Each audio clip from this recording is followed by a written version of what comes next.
자, 오늘 오전에 살펴볼 하나님의 말씀은 신명기 1장입니다.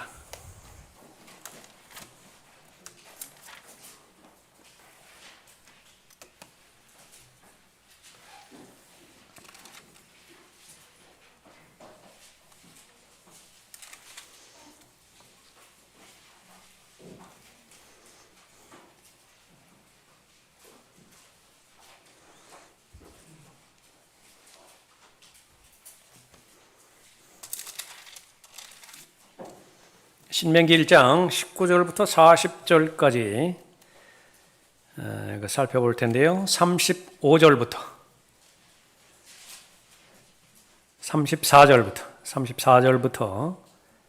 40절까지 받들겠습니다. 34절입니다. 주께서 너희의 말소리를 듣고 노하시어 맹세하여 말씀하시기를 분명히 이 악한 세대의 이 사람들 가운데는 내가 너희의 조상에게 주기로 맹세한 그 좋은 땅을 볼 자가 아무도 없을 것이니라. 오직 여푼네의 아들 칼렙만이 그것을 보리라. 내가 그와 그의 자손에게 그가 밟았던 땅을 주리니 이는 그가 주를 온전히 따랐음이니라 하셨으며, 주께서는 너희 때문에 내게도 진노하시어 말씀하시기를 너도 그곳에 들어가지 못하리라. 그러나 내 옆에서 눈의 아들 여호수아는 그곳에 들어가리니 그를 격려해 주라. 이는 그가 이스라엘로 그 땅을 유업으로 얻게 할 것임이라. 40절에도 보면 그러나 너희로 말하면 너희는 돌이켜서 홍해의 길을 따라 광야로 너희 여정을 취하라 하시니. 기도하겠습니다. 은혜로우시고 자비로우신 아버지 하나님, 매일매일 저희들의 삶의 필요를 주님께서 주님 방법대로 채워주시는 가운데 오늘도 특별히 영과 진리로 하나님 앞에 경배드리기 위해서 시간과 장소와 무엇보다도 성들의 마음을 준비시켜 주셔서 하나님의 의도대로 최상의 경배로 주님 앞에 드리게 해주심을 감사를 드립니다.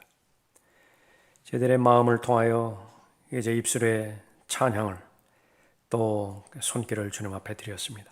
이제 준비된 마음으로 선포되는 말씀에 경청하고자 하오니 들을 수 있는 귀를 허락해 주시고 또 깨달을 수 있는 지혜를 허락하여 주셔서 오늘 하나님께서 주시고자 하는 하나님의 의도를 잘 깨달아 알 수 있도록 인도해 주십시오. 자신의 마음의 믿음으로 결합할 수 있도록 인도해 주시며 삶에 적용케 해 주셔서 하나님께서 원하시는 삶에 거룩한 열매 맺을 수 있도록 귀히 역사해 주시기를 간구를 드립니다. 저를 주님으로 충만하게 채워주시며 그 마귀와 시한 공격하지 못하도록 보호해 주시길 원합니다. 주 예수 그리스도의 이름으로 기도드렸습니다. 아멘. 자, 오늘 설교의 제목은 불순종의 파괴력입니다. 하나님의 뜻은 하나님의 백성이 하나님께서 약속하신 땅인 가나안 땅에 들어가서 정복함으로 인해서 풍성한 삶을 누리는 것입니다. 순종만 하면 됩니다. 사람의 말이 아니라 하나님의 말씀으로 인정을 하고 어렵게 말씀하시는 분이 결코 아니세요. 다 알아듣게 말씀하십니다. 그 사실을 확신하고 순종하기만 하면 풍성한 삶을 누릴 것입니다. 그러나 파라오는요, 이집트의 폭군이에요. 자신의 백성이 아닌 하나님의 백성을 노예로 삼아두는 것이 목적입니다. 이용하는 것이 다예요. 자신의 땅이 이집트이기 때문에 이집트에서 벗어나는 것을 결코 허용하지 않습니다. 얼마나 많이 방해를 했습니까? 내 백성을 가게 하라. 내 백성을 가게 하라. 10번 크게 재앙으로 얻어맞고 나서야 겨우 내보냈던 것이죠. 파라오가 문제가 아니라 파라오의 배후에 있는 마귀가 문제이기 때문에 끝까지 마귀는 포기하지 않습니다. 그 비결은 하나님의 은혜에 대해서 감사하지 않게 만드는 것이고요. 하나님께서 약속하신 그 약속을 의심하게 만드는 것입니다. 하나님의 약속을 믿는 믿음도 하나님께서 허락해 주시는 능력이 있는 것이지만은 하나님의 말씀을 의심했을 때도 마귀도 엄청난 능력을 주는 것인데 그것이 파괴력이에요. 마귀의 목표는 파괴시키는 것입니다. 하나님의 목표는 세우는 것이고요. 예수님께서 오신 목적은 풍성한 삶을 살게 하기 위해서 오신 것이지만 마귀가 계속해서 우는 사자처럼 삼킬 자를 찾아 달려드는 것은 파괴시키기 위해서 단번에 전해주신 믿음을 도둑질해가고 지금까지 잘 형성해 나가는 이 믿음의 과정들, 그것을 계속해서 죽이고 멸망시키기 위해서 달려드는 것이지요. 이제 모세는 가나안 땅에 바로 근접해 있습니다. 이전 세대들이 이제 다 죽었다고요. 새 세대들이 이제 하나님의 약속에 따라서 요단강을 건너서 가나안 땅을 정복할 것입니다. 준비가 반드시 필요합니다. 왜 더 빨리 가나안 땅에 들어가지 못했는가? 신명기 1장 2절에 보면 호렙으로부터 세일산을 지나 카데스 바네아까지 10하룻길이더라. 10하룻길이면 가는 거리를 최소한 38년이 지나도록 들어가지를 못한 거예요. 왜 그런 것인가? 이 사실을 알지 못한 채 요단강을 건넌다고 한다면 불보듯 뻔해요. 다시 과거를 반복하기 때문에 그런 것이죠. 그리스도인이 과거에 파묻혀 사는 것은 죄입니다. 뒤돌아보면 안 됩니다. 그러나 과거를 무시하고서는 현재를 절대로 잘 살 수가 없어요. 현재를 잘 살지 못하고서는 미래 또한 준비할 수가 없는 것입니다. 그래서 과거를 기억하지 못하는 사람은 과거를 되풀이할 운명에 처하게 되는 것입니다. 그 원인은 불신앙이에요. 믿음 없음입니다. 그 끝은 비극이죠. 모든 것을 다 삼켜버립니다. 거인만 삼키는 것이 아니라 시간도 삼켜버리고요. 기회도 삼켜버리고 모든 정력, 힘 이것을 다 낭비하게 만들어버리는 것입니다. 하나님의 말씀이 그리스도인에게 교훈으로 주기 위해서 기록되어 있는 이유, 이것은 먼 옛날에 단번에 일어났던 사건에 그치지 않는다는 사실이죠. 지금 우리가 살고 있는 이 시대에 그대로 적용이 되는 것입니다. 하나님께서 인정하시는 믿음만이 의미가 있습니다. 산 믿음이 있고 죽은 믿음이 있다고 야고보서는 기록을 하고 있죠. 죽은 믿음 자체라고 하는 것이 모순이죠.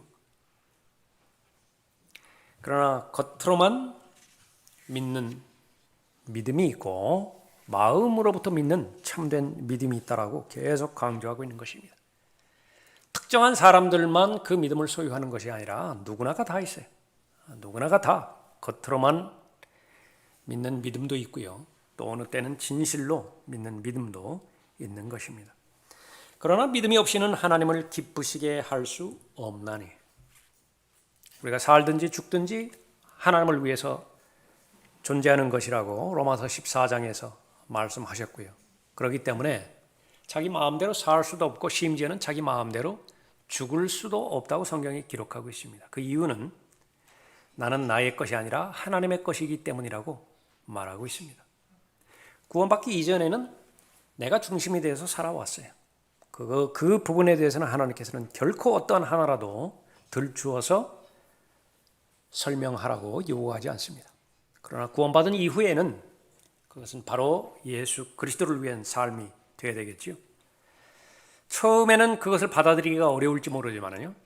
믿음으로 받아들였을 때에 그것이 얼마만큼 참된 진리이고 절대적인 가치가 있는 것인지 알게 되는 것입니다. 더러운 것 만지지 말라. 만지고 싶다고요. 안 만졌죠? 그러니까 시간이 조금만 흐르면 됩니다. 그때 만졌더라면 어떻게 될 뻔했어요? 그때 만졌더라면 끔찍합니다. 다 그런 것이 하나님의 말씀은 모두가 다 성도를 위한 그 복을 주시기 위해서 말씀한 것이죠. 그러나 믿음이 없이는 하나님을 기쁘시게 할 수 없나니 그 하나님을 기쁘시게 해드릴 때에 그 기쁨은 자연스럽게 나에게도 기쁨이 되기 때문에 만족스러운 삶을 사는 것입니다. 거의 다가왔어요. 이제 한 걸음만 내디디면 하나님의 복의 대상인 땅에 들어가게 되어지는 것인데 마지막에 실패한 것이 이스라엘의 역사인 것입니다. 가나안 땅, 그것은 저절로 얻어지는 땅이 아니라 싸워서 쟁취해야 되는 땅입니다. 쫓아내야 되고요. 또 그러기 위해서는 반드시 싸워야 됩니다. 순종만이 가능합니다. 하나님께서 대신 싸우시는 이스라엘의 전사라고 자신을 계시해 주셨죠. 그런데 하나님을 배제시켜 버린다면 언제 하나님 배제시키는 거죠? 믿지 않을 때, 의심할 때 하나님께서는 역사할 방법이 없습니다. 믿음만을 보고 하나님께서 도우시기 때문에 그렇죠. 다시 광야로 돌아가는 삶을 살 수밖에 없습니다. 광야의 삶은 목적이 없는 삶이에요. 거기는 목적이 없다고요. 시간만 흐르면 모두가 다 방황하는 삶으로 인생을 점철하게 되어지는 거죠. 얼마든지 이 시대를 살아가는 그리스도인도 과거에 실패한 이스라엘 백성의 뒤를 밟을 수 있습니다. 그러지 말라는 것입니다. 그러기 위해서는 파괴력을 알아야 됩니다. 하나님의 능력을 알 뿐만 아니라 죄가 가져다주는 파괴력을 알아야 되는데 본문에서 나오는 죄는 불신앙입니다. 믿지 않는 것입니다. 의심하는 것이지요. 어떤 파괴력이 있는 것인가? 단번에 노예로 만들어버려요. 불신앙은 여러분을 노예로 만들어버립니다. 첫 번째로 열등감의 노예로 만들어버립니다. 27절 보십시오. 너희가 너희의 장막 안에서 불평하여 말하기를 주께서 우리를 미워하시기 때문에 우리를 아모리인들의 손에 넘겨 죽이시려고 우리를 이집트 땅에서 데리고 나오셨도다. 우리가 어디로 올라갈까? 우리의 형제들이 우리를 낙담시켜 말하기를 그 백성은 우리보다 강하고 크며 그 성읍들은 커서 성벽은 하늘에 닿았을 뿐만 아니라 우리가 거기서 아낙인들의 아들들을 보았느니라 하였도다 하므로 그랬습니다. 이 민수기 13장에서 자세하게 설명하고 있는 부분들을 다시 반복한 그 부분이죠. 카데스 바네아까지 와서 약속의 땅에 들어가기 전에 정탐꾼들을 각 지파별로 한 명씩 모아서 보냈습니다. 40일간 정탐하고 돌아왔죠. 그랬을 때에 바로 여호수아와 칼렙은 하나님의 약속임이 틀림이 없다 그렇게 믿음으로 주장했지만은 다수에 해당되지는 10명은요 보는 것에 질에 겁을 집어먹어 버렸습니다. 그러나 그와 함께 갔던 사람들이 말하기를 우리가 능히 올라가서 그 백성을 칠 수 없으리니 이는 그들이 우리보다 더 강함이라 하더라. 어떻게 알죠? 가나안 족속이 자기들보다 더 강함이라 어떻게 알아요? 그냥 느낌이에요. 감정입니다. 그들이 탐지했던 땅에 대하여 이스라엘 자손에게 나쁜 소식을 가져와 말하기를 우리가 탐지하러 갔던 그 땅은 그 거민들을 삼키는 땅이요 거기에서 우리가 보았던 백성은 키가 큰 사람들이었으며 또 우리가 거기서 거인들을 보았는데 거인들에게서 태어난 아낙 자손들이라 우리들의 눈에도 우리가 메뚜기들 같았으며 그들의 눈에도 우리가 그와 같았을 것이라 하더라. 이 말이 사실인가요?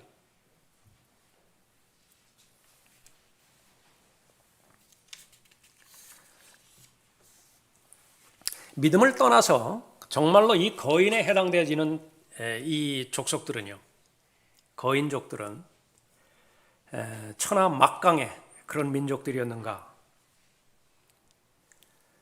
하나님과는 무관한 에서의 자손들이 이 거인과 싸운 적이 있다고요. 그 결과가 어떻게 되는 것이냐? 에서의 자손이 이겨버렸어요. 그 땅을 정복했다고요. 그 2장 9절에 보십시오.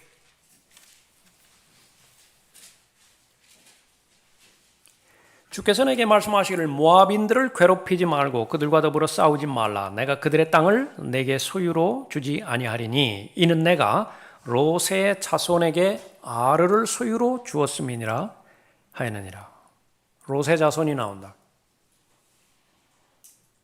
과거에 에멘들이 거하였는데 그들은 아낙인들처럼 강하고 많으며 키가 큰 백성으로 그들 역시 아낙인들처럼 거인들로 여겨졌으나 모압인들은 그들을 에멘들이라 불렀으며 전에는 세일의 호리인들도 거하였으나 에서의 자손들이 그들을 정복하고 그 자손들이 그들 앞에서 그들을 멸하고 그들 대신 거하였으니 주께서 이스라엘에게 주신 그의 소유의 땅에서 그들이 행했던 것과 같았느니라. 14절에 카데스 바네아를 떠나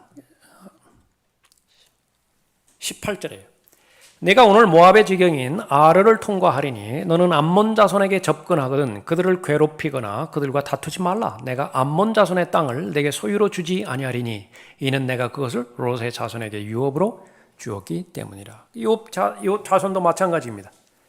에서의 자손과 마찬가지로 이 거인들과 싸워서 그 땅을 쟁취했어요. 이스라엘 자손만 겁을 집어먹은 것입니다. 불순종은 단번에 노예로 만들어버리는데 제일 끔찍한 노예의 첫 번째가 열등감이에요. 열등의식 가운데서 헤어나오지 못하게 만드는 것입니다.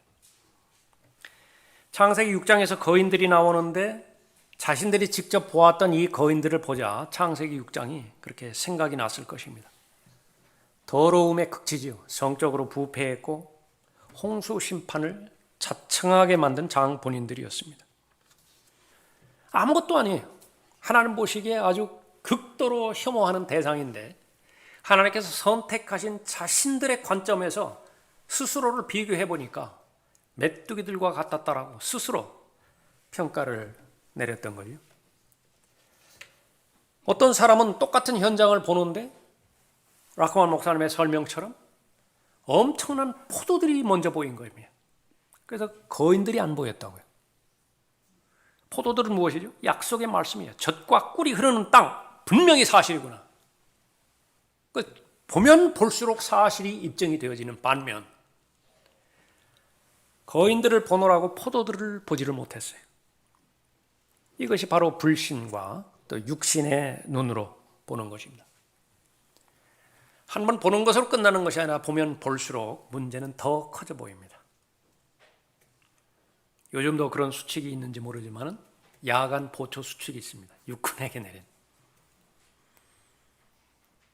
한번 보면 사람 같거든요. 계속 보지 말라는 것입니다. 수칙 가운데 하나가 마음대로 상상하지 말라. 한 번 불신의 눈으로 보면 계속 상상이 커집니다. 자기 생각이 옳은 거예요. 듣고 싶은 것만 듣고요. 보고 싶은 것만 그렇게 보게 되어 있는 것입니다. 이집트에는 성벽들이 없었나요? 이집트의 성벽들과 그 카나안의 성벽들 비교가 안 될 정도예요. 그럼에도 불구하고 하늘에 닿은 것처럼 그렇게 보였다라고 그렇게 말하는 것입니다. 감염의 무서움이에요. 한 번 오염이 되면 한 번 이 불신의 바이러스에 감염이 되어지면요 하나님은 보이지 않습니다. 믿음으로 지금까지 잘 달려왔지만은 지금부터는 이제 감각으로 반응하기 시작하는 것입니다. 과거의 실패의 기억들 마음에서 떠나지 않기 때문에 어떤 일도 시도하지 못하게 만들어요. 열등감은 무서운 것입니다. 자기 스스로 감옥에 자신을 가둬두고 어떤 시도도 못하게 만드는 것입니다. 자존감이 아주 낮은 사람으로 전락하게 만들어서 일생 동안 다른 사람의 인생에 끼어들어서 살아가게 만드는 것입니다. 한 번도 내 주체적으로 살아가지 못하게 만드는 것입니다. 청년의 세대가 될 때까지 자기 주체적으로 살지 못하는 것이 대한민국 우리 국민들의 현실이죠. 유치원 가고 싶어서 간 사람은 없습니다. 보내기 때문에 간 거죠. 중학교, 고등학교, 심지어 대학까지도요. 자기 주체로 가는 것이 없어요. 군대까지도 가고 싶어서 군대 갔습니까? 보내니까 가죠. 문제는 이제 제대하고 나서예요. 지금까지 내가 한 번도 내 주체적으로 결정해 본 적이 없습니다. 어려워지기 시작한다고요. 그럴 수 있습니다. 그것이 대한민국 국민으로서 살아가는 사람의 실체라고 한다면 빨리 독립해 나가야 되겠죠. 그러나 그리스도인의 경우는요, 어리면 어릴수록 믿음의 창시자의 완성자이신 예수 그리스도만을 바라보고 빨리 자신의 믿음을 정착해 나가요. 그것이 이르면 이룰수록 더 풍요로운 삶을 잘 살 수가 있는 것입니다. 후회하지 않는 인생이 되는 거예요. 계속 문제가 되고 있는 새 모녀 살해 사건, 젊디 젊은 청년이 그 짓을 했죠. 자신의 한 번뿐이 없는 생애 가운데서 무슨 온라인 게임이 무슨 도움이 돼요. 뭐 그거 하다가 만났는데 뭐 어떻게 돼서 결국은 그 끔찍스러운 일까지 저지르게 됐는데요. 그리스도인이 분별력을 가지고 정신 차리고 깨어 있어야 되는 이유는요, 내가 하는 일 가운데서 후회하지 않을 일을 선택해서 결정하기 위함이에요. 될 수 있으면 후회하지 않을 일을 해야 된다고요. 이 청년처럼 사람을 죽이고 싶어요? 그러면 하나 자신감이 있어야 된다고요. 시간이 흐른다 하더라도 후회하지 말아야 돼요. 그 일 있고 나서 얼마가 됐는데 자기가 못할 일을 저질렀다고. 앞으로 얼마를 살지를 모르지만 그것이 사는 것이겠어요? 지옥이지. 구원받지 않았다고 한다면 실제 지옥으로 그러다가 또 들어가는 것입니다. 마귀만 좋아하는 것이에요. 마귀의 계략이라고. 하나님께서는 모든 사람이 구원을 받고 진리의 지식에 이르기를 원하시는 것입니다. 왜 그렇습니까? 그래야 열등감에 빠지지 않아요. 그래야 자기 주체적인 인생을 살아가게 되는 것입니다. 남의 인생, 거기에 대해서 곁다리로 살아주지 않는다고 말이에요. 그리스도인은 하나님의 아들이 되는 권세를 지닌 사람이죠. 소중한 사람인 것입니다. 열등감의 노예가 되지 않기 위해서는 주신 말씀을 기억을 해야 됩니다. 20절 보십시오. 내가 너희에게 말하기를 너희가 주 우리 하나님께서 우리에게 주신 아모리인들의 산지에 왔도다. 보라, 주 너희의 하나님께서 내 앞에 그 땅을 두셨으니 너희 조상의 주 하나님께서 너희에게 말씀하신 대로 올라가서 그 땅을 차지하라. 두려워하지도 말고 낙담하지도 말라. 두려워하지 않을 수가 없어요. 낙담하지 않을 수가 없다고요. 전쟁 앞에서 누가 두려워하지 않고 낙담되지 않을 수 있겠습니까? 그러나 더 큰 명령이 있지요. 하나님의 명령입니다. 올라가라. 차지하라. 똑같은 물리 법칙이 있어요. 돌덩어리를 강에다 던지면 가라앉는다고요. 중력의 법칙을 누가 거슬러요? 그러나 그 똑같은 돌덩어리를 나무에다가 매달아 놓고 던져버리면요, 절대로 가라앉지 않는다고요. 부력의 법칙이 중력의 법칙을 이기는 거예요. 그 싸움입니다. 영적인 영역 가운데서 우리가 육신의 눈으로 볼 것이냐, 언제까지 육신의 법칙만을 절대 진리로 받아들여서 세상 경영 원리, 또 세상의 풍조, 여기에 자신을 맞추며 살아갈 것이냐, 그것으로부터 극복할 수 있어야 되죠. 그것은 바로 하나님의 말씀을 생각하면 되는 것입니다. 하나님의 말씀을 기억해야 되는 것입니다. 마음으로부터 도전하는 것, 그것은 그리스도인의 삶의 시작입니다. 하나님께서 원하시는 뜻을 내가 알아요. 그러나 비정상적인 생각이 외부로부터 들어옵니다. 비정상적인 생각이 육신으로부터 기어 올라와요. 부딪히죠. 부딪히는 순간에 나는 영적인 순발력을 가지고 그 비정상적인 생각을 잡아서 그리스도께 복종시키는 것이에요. 그것이 믿음입니다. 그 기회를 잃어버리면 이제 불신의 삶을 어쩔 수 없이 살 수밖에 없어요. 그럼 먹히는 것입니다. 여러 가지 구상과 하나님을 아는 지식을 거역하여 스스로 축혀 세운 모든 높아진 것들을 무너뜨리며 모든 생각을 사로잡아서 그리스도께 복종케 하니, 고린도후서 10장 5절 말씀입니다. 외부에서 일어나는 싸움이 나를 두렵게 만들고 낙담시키는 것이 아니라 바로 내 내면에서 일어나는 싸움이 있는 것인데, 여러 가지 구상, 상상이라고요.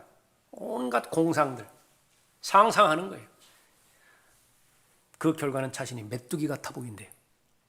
하나님께서는 결코 그렇게 보신 적이 없는데 혼자만 그렇게 생각하고 있는 거예요. 하나님과는 상관없는 에서의 후손들도 싸워서 정복해서 자기 땅 차지했는데, 하나님과는 상관없는 롯의 후손들도 그 거인들과 맞서서 싸워서 자기 영역 차지하고 잘 살고 있는 것인데 하나님께서 기적적인 방법으로 홍해까지 열어서 데리고 나온 이스라엘 백성이요, 지레 겁을 집어먹고 있는 것입니다. 열등감의 노예가 되어져 버리는 것입니다. 하나님께서 어떻게 역사하셨습니까? 그 사실을 기억하는 것이죠. 찬양하는 것입니다. 하나님께서 위대하신다라고 하는 사실을 하나님 앞에 고백하고 묵상해야 되는 것입니다. 부모에 대한 열등감. 나의 부모님은 다른 부모에 비해 너무 초라합니다. 그 얘기예요. 여러분, 자녀들에 대해서 열등감 갖고 계십니까? 나의 자녀들은 다른 자녀들에 비해서 너무 초라합니다. 그래서 내세울 것이 없습니다. 그 얘기를. 나에 대한 열등감 역시 마찬가지입니다. 하나님에 대한 열등감. 하나님은 이 세상에 비해서 너무 초라합니다. 차라리 내가 나가고 있는 사장의 능력이 하나님의 능력보다 솔직하게 말하면 더 있는 것 같습니다. 그래서 나는 하나님을 의뢰하는 것보다 사장을 더 의뢰하렵니다. 하나님께서 정상적이라면 불쾌해하지 않으시겠어요? 하나님을 불쾌해드리는 것이 바로 불신앙이라고요. 하나님은 없다라고 스스로 말하는 것이기 때문에 그런 것입니다. 하나님의 말씀을 믿을 때에 믿음이 형성되죠. 하나님을 기쁘시게 해드릴 수 있는 비결입니다. 믿음이 없이는 하나님을 기쁘시게 해드릴 수 없어요. 그러면 믿음이 없다고 한다면 하나님을 기쁘시게 해드리는 정도에서만 기쁘게 해드리지 않는 정도에서만 끝나는 것이냐? 그것이 아닙니다. 믿음이 없는 불신은요, 엄청난 파괴력을 지니고 있는 것인데 노예로 만들어버려요. 열등감의 노예로 만들어버리는 것입니다. 두 번째로는 두려움의 노예로 만들어버립니다. 29절 보십시오. 내가 너희에게 말하기를 그들을 두려워 말고 무서워 말라. 너희 앞에 가시는 주 너희의 하나님께서 이집트에서 너희를 위하여 너희 목전에서 행하신 모든 일대로 그분께서 너희를 위하여 싸우시리라. 광야에서도 주 너희의 하나님께서 너를 어떻게 감당하셨는지 내가 보았나니 마치 사람이 자기 아들을 감당한 것 같이 너희가 갔던 모든 길에서 그렇게 하셔서 너희가 이곳에 이를 때까지 하셨도다 하였으나 여전히 너희는 이 일에 주 너희의 하나님을 믿지 않았도다. 너희의 장막 칠 곳을 찾아주시려고 그분께서는 너희 앞서 길을 가셨으며 너희가 어느 길로 가야 할지 밤에는 불로 낮에는 구름으로 너희에게 보여주셨느니라. 분명히 사실임에도 불구하고 팩트임에도 불구하고 그것을 기억하지 못함으로 인해서 두려움의 노예가 되어져 버린 것입니다.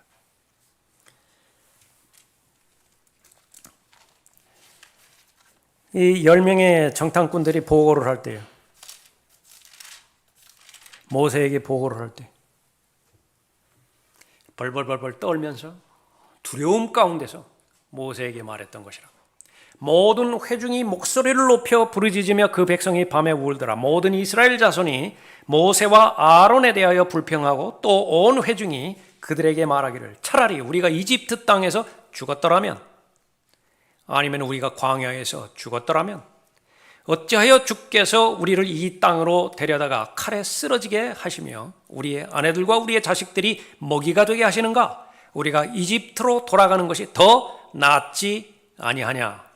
몇 번 말씀드렸지만은 더 낫지 않냐? 소원대로 한번 해주지 않은 것이 하나님의 은혜죠. 그들이 서로 말하기를 우리가 한 대장을 세워서 이집트로 돌아가자 하더라. 그런데 여기에 온 백성이 다 부르짖었다. 얼마나 큰 공포가 휩싸였으면 모두가 다 하나같이 촛불 들고 광화문으로 다 나갔느냐고 말이에요. 하나가 된 것입니다. 두려움을 이기지 못했죠. 그 결과는 카나안으로 진격하지 못했습니다. 믿음이 없다고 한다면 믿음이 없는 중립지대에서 겨우 자신의 삶을 살아가는 것이 아니라 노예가 돼요. 두려움의 노예가 되어서 인생 가운데 가장 쓰디쓴 맛인 비참함을 맛보는 것입니다. 아침이 되면 빨리 저녁이 되었으면 빨리 다음 날이 왔습니다. 그런 삶이라. 자유를 빼앗긴 삶은요, 세상을 살아가는 사회 구조 속에서도 가장 큰 가치를 잃어버린 삶입니다. 죽음과 비교를 했겠어요? 자유를 달라, 아니면 죽음을 달라. 그러나 그것을 무한 확장한 것이 영적인 자유예요. 죄를 짓지 않을 수 있는 자유, 모든 더러움으로부터 정결한 상태를 유지할 수 있는 자유, 성령 안에 들어있는 그리스도인이 누려야 되는 자유임에도 불구하고 불순종으로 말미암아서 단번에 노예로 전락해버린 것입니다. 그 끔찍스러운 죄의 노예에서 하나님께서 자유를 허락해 주시기 위하고, 하나님이 죽어야 됐잖아요. 하나님의 생명과 맞바꿔야 됐잖아요. 그렇게 해서 보장해 준 자유인데요, 온라인 게임에 팔아먹은 버린 거예요. 선과 악을 알게 하는 지식의 나무, 그 호기심에, 지적인 호기심에 팔아먹어버린 거래요. 노예로 전락하게 되어져 버린 것이죠. 무한 경쟁 시대에 살아가고 있습니다. 앞으로 더 할 거예요. 그러한 환경에 내 동댕이 처진 것이 이 시대를 살아가고 있는 현대인입니다. 기업도 안전하지 못하고요, 세계 우량 기업 가운데 하나인 LG전자가요, 누적된 5조 적자를 견디지 못해서 휴대폰 사업을 접어버렸어요. 그것이 현실이죠. 세계 굴지의 자동차 회사들이 반도체 공급의 부족으로 인해서 생산 중단해버렸다. 그것이 우리의 현실이라. 하루하루 살아가는 사람들, 청년들은 각오를 해야 되죠. 집 없이 살아가야 돼요. 집 없이 살아가야 된다고요, 앞으로 그 삶을. 코로나는 언제 끝날지 모르는 상황 가운데 있고, 취업은 현상 유지만 해도 잘 될 것 같아요, 제 생각에. 지금 그나마 취업률이 현상 유지만 된다, 앞으로 더 악화될 것이라고요.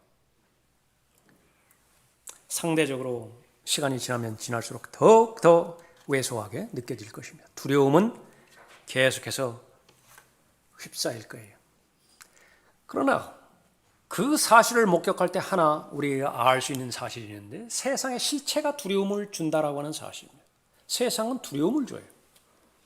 사람은 영적인 존재인데 두려움의 영으로 정복을 하는 것이 바로 세상의 속성인 것입니다. 공갈을 치고요, 압박을 주고, 그렇게 해서 시도하지 못하게 만드는 것입니다. 어떤 영역으로? 어떠한 풍성한 삶을 살 수 있는 그런 영역으로 시도조차 하지 못하게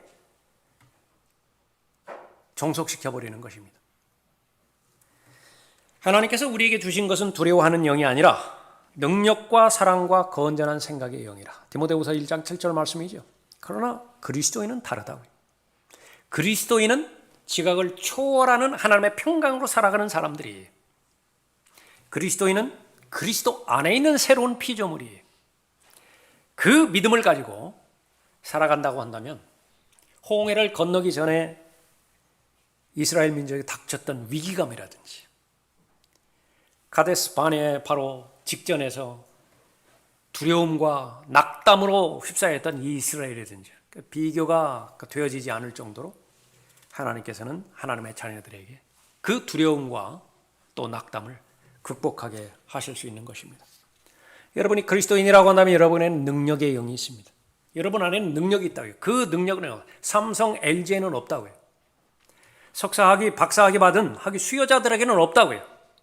그리스도인에게만 그런 능력이 있는 것입니다. 어떤 능력이죠? 죄를 이길 수 있는 능력입니다. 하나님의 성령의 인도함을 받고 은혜의 보좌 앞으로 나가서 기도했을 때 기도 응답을 받을 수 있는 능력이에요. 예수 그리스도만이 죄와 죽음과 심판과 지옥의 형벌을 해결할 수 있는 유일한 하나님이라고 말할 수 있는 능력이에요. 그런 능력이 그리스도인에게 있는 것입니다. 죄로부터 단절될 수 있는 능력뿐만 아니라 죄에 대해서 꾸짖을 수 있는 능력도 있다고요. 그러나 이런 능력이 있음에도 불구하고 성령을 소멸한 결과 전혀 사용하지 못하는 원인이 있는데, 그것은 불신앙입니다. 노예로 만들어버려요. 두려움의 노예가 되어져 버리는 것입니다. 그리스도인은 두려움의 영의 인도함을 받는 사람이 결코 아닙니다. 하나님의 약속의 말씀이 있고 그 약속의 말씀을 순종했을 때에 하나님께서는 능력의 영으로 역사해 주시는 것입니다. 하나님께서 분별력을 주실 것이라고요. 그 공포의 실체가 무엇인지 깨닫게 해주시는 것입니다. 엘리야 850명의 거짓 선지자들을 대상으로 해서 승리했죠. 혼자서 승리했습니다. 어떤 여인의 협박에 의해서 모든 것이 다 무너져 내려져 버렸어요. 한 여자의 협박이라고요. 죽여버리겠다고. 실체가 뭐예요? 무슨 근거에서, 무슨 능력에서 그렇게 하나님의 사람 엘리야를 죽이겠다고 협박한 것입니까? 아무것도 아니에요.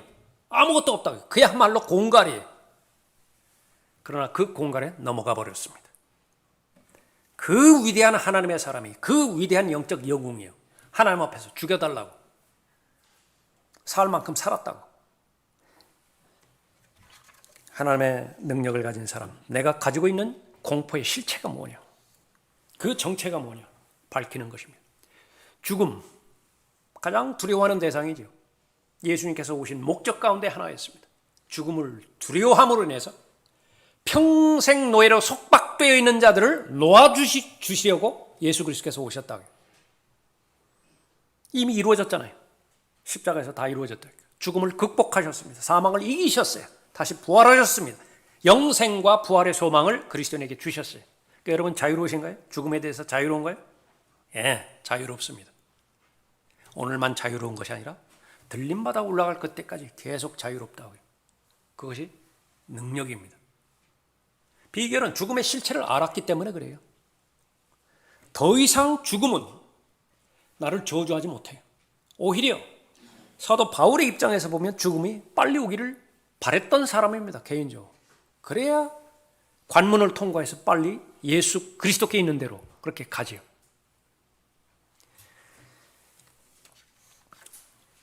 여러 가지 질병들이 있죠.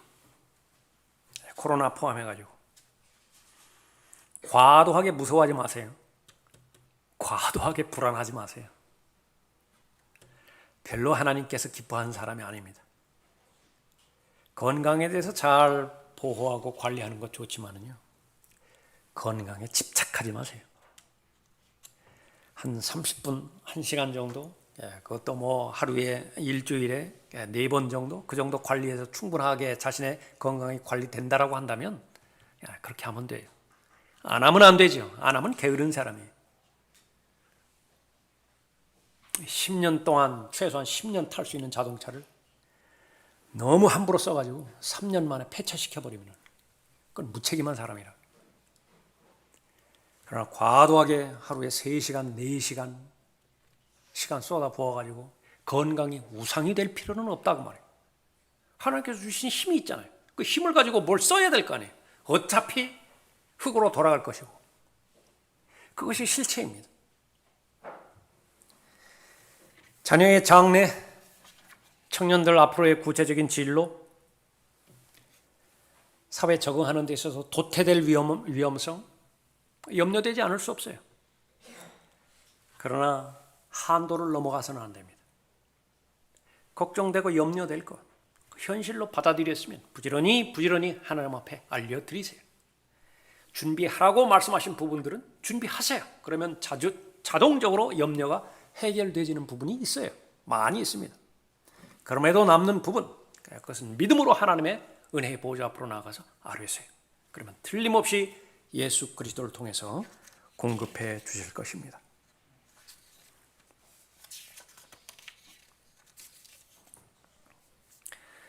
사람 안에 잠복해 있는 이 불신앙, 이것이 아무것도 아닌 것 같지만은 자신이 드러날 계기를 정확하게 잘 알고 있습니다. 한번 드러나면 엄청난 파괴력으로 모든 것을 파괴시켜 버립니다.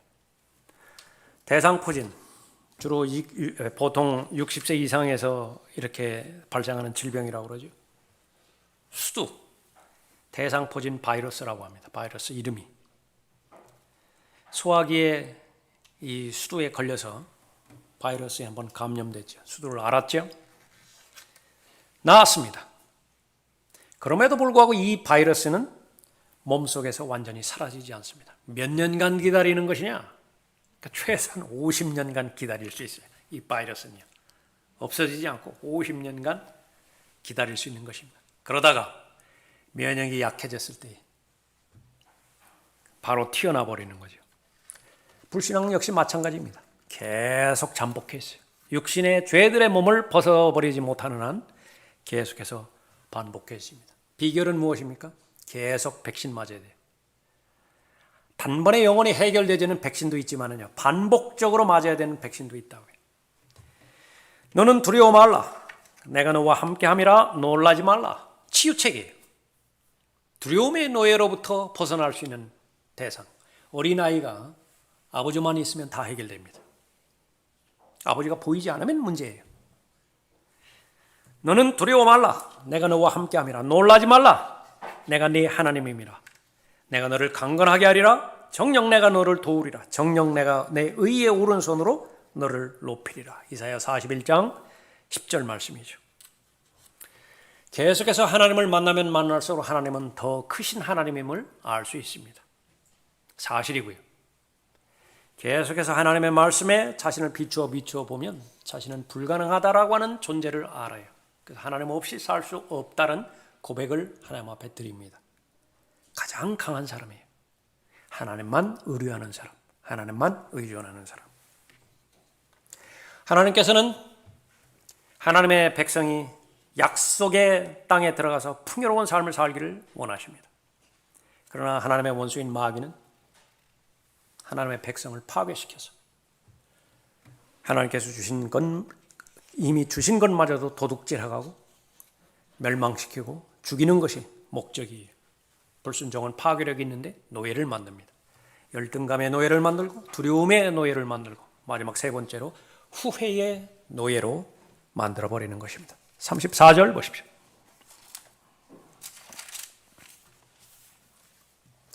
주께서 너희의 말소리를 듣고 노하시어 맹세하여 말씀하시기를 분명히 이 악한 세대의 이 사람들 가운데는 내가 너희의 조상에게 주기로 맹세한 그 좋은 땅을 볼 자가 아무도 없을 것이니라.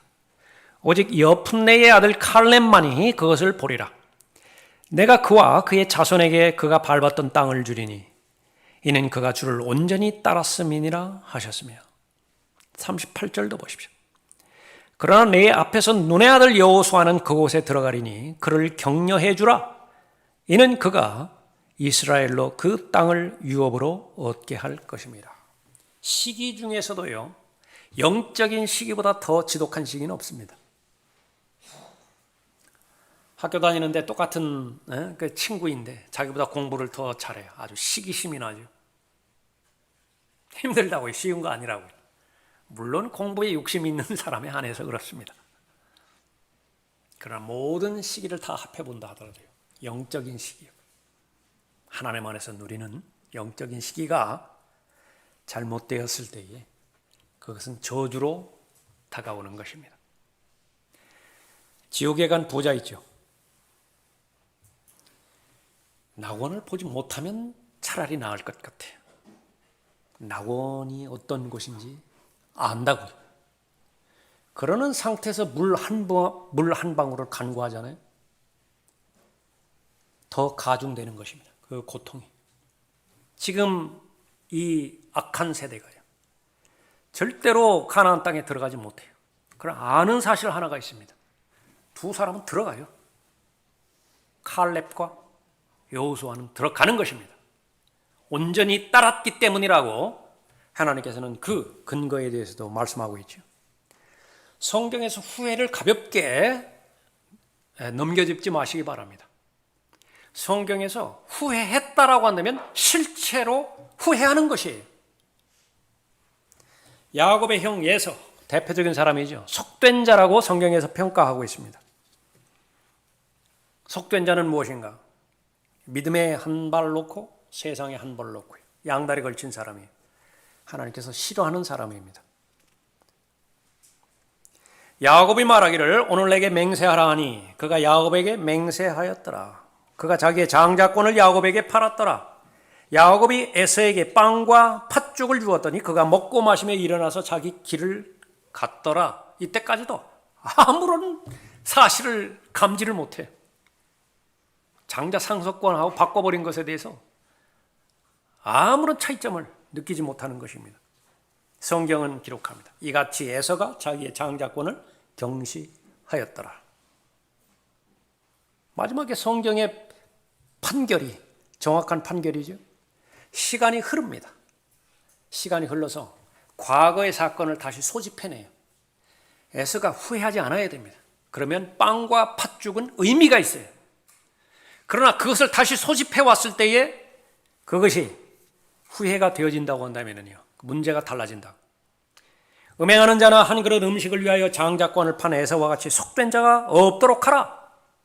창세기 25장에서 있었던 사건을 수천 년이 흐른 다음에 히브리서 12장에 가지고 와서 다시 그 사건을 조명하는 것입니다. 너희가 아는 바와 같이 그 후 그가 축복을 유업으로 받으려고 했을 때 거절당하였으며 눈물로 간절히 구하였지만 회개의 기회를 얻지 못하였느니라. 여기서 말하는 회개는 지옥과 관련된 회개가 아니에요. 에서는 구원받았지만 천년 왕국에서 유업을 상속받지 못한 구원받은 그리스도인을 예표하고 있는 인물이에요. 후회한다고요. 불순종은 노예로 만들어버립니다. 후회의 노예로 만들어버리는 것입니다. 본문에서 여호수아와 칼렙, 분명히 두 사람은 약속의 땅으로 들어가게 되어 있는데 나머지 사람들은 그것을 뻔히 알면서도 보면서도 들어가지 못하게 되어지는 것이죠.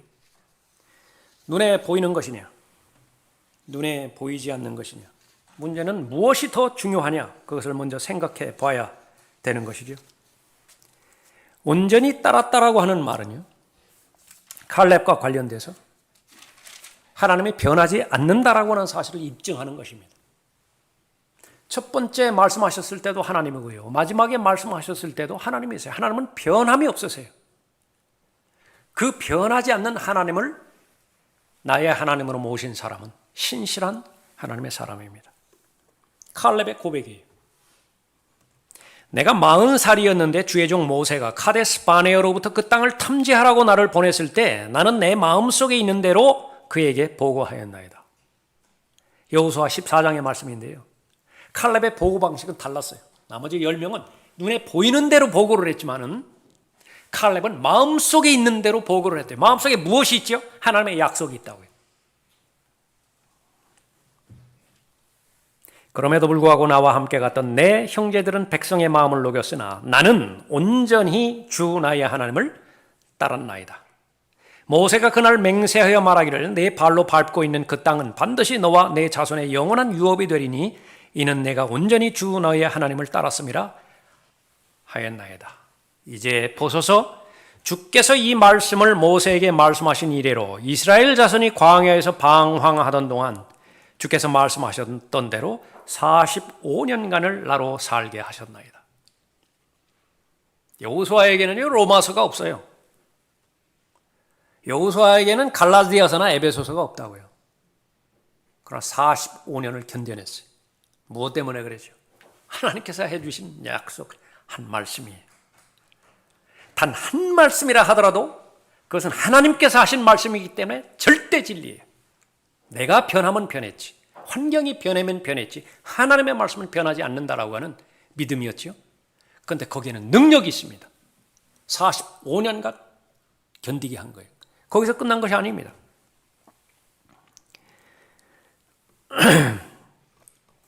(45년간을) 나로 살게 하셨나이다. 이제 보소서, 오늘의 내가 85세니이다.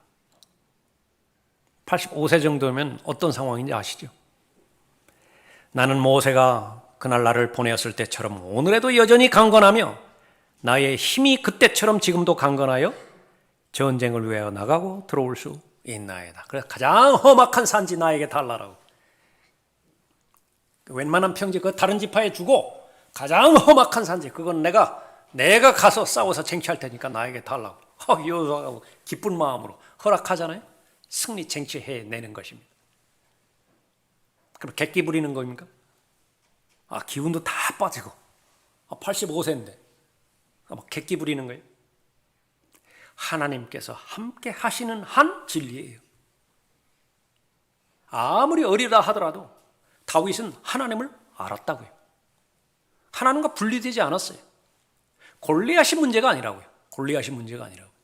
그러나 반면에 부국 강병을 이루었을 때이지만은요, 하나님 배제시켜버렸죠. 교만해져가지고 죄의 노예가 되어서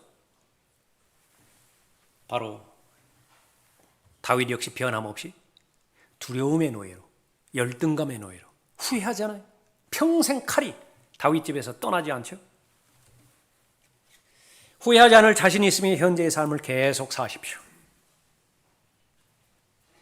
나는 앞으로 후회하지 않을 것이다. 그러면 지금 현재 삶을 계속 살면 돼요.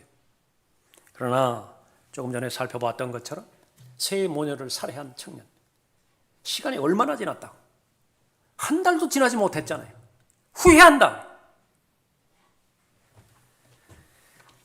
영적인 것과 육신적인 것, 하나님께서 성별에 대해서 말씀하시고 또 내가 거룩하니 너희도 거룩하라 말씀하셨던 그 부분들은 내가 육신적인 잠정적인 지금 순간적인 관점에서 볼 때 많은 부분 이해가 되지 않을 것이라고 말씀드렸지만은 어린 아이의 입장에서는 왜 나를 사랑하는 저 엄마가 나를 데리고 가서 저 아픈 주사를 맞게 하는 것인지 이해할 방법이 없어요. 시간 문제입니다. 시간이 지나면 다 알 수 있듯이요.